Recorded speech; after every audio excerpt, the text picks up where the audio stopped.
All right, so here we are. We've got our barrel wiped down, scrubbed up. We have our cap, our forearm, and now we're on to our receiver with the tube. And we've been using a towel here on every part because this is just a bigger area.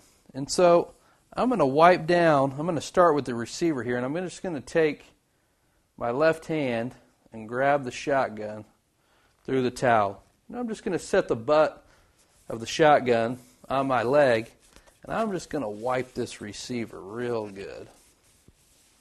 Get a lot of that excess oil. And I'm going to do the same thing inside the trigger guard. Then I'm going to kind of work my way up here to the tube, and I'm just going to real circular motion, just kind of, you just twist the shotgun around. Get a little view of it here. We're just going to move the shotgun around, and what we're doing is just moving it in a rocking motion like this.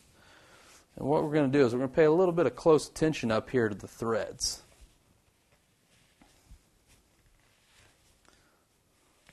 Make sure. We're just going to make sure these threads have no obstructions, don't have oil setting in them, or anything along those lines. And that's looking pretty good. Now what I'm going to do now is I'm actually going to incorporate some of my patches, and I'm going to use my patches inside here in the receiver.